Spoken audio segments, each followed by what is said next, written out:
so many kids, like you said, they grow up and they want to be a pro athlete, they want to be a professional, and they fall into this idea of like what's realistic at a certain age, right?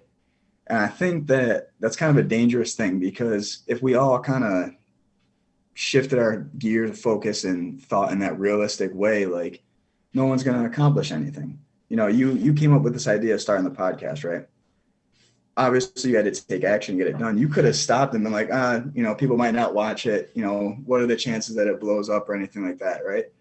But if we always think like that, nothing will ever get done. So I just wish that people and parents and teachers would kind of understand that, there is a possibility for a long-term career in athletics if you support children the right way and kind of guide them. Like, it is doable, and it's not easy, but it's definitely not far-fetched, even for someone who's not always a star athlete. If they really dedicate themselves to it and it's truly what they see themselves doing, I think it's something that can definitely be, achieved.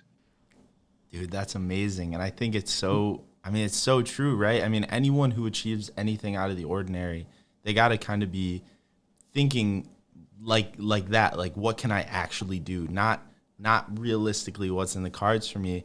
But Yeah, there's professional athletes every day that are defying the odds, right? Doing things that no one thought they could do, right? And making things happen.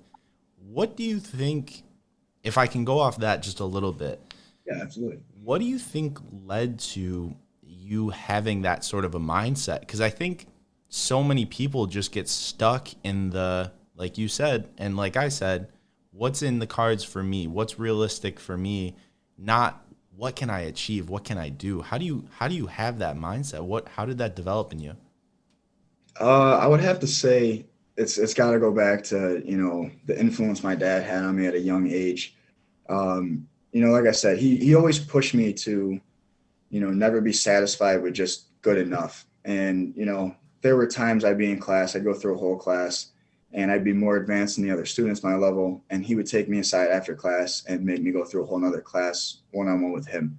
So I learned to never satisfy for anything less than what you can really strive for.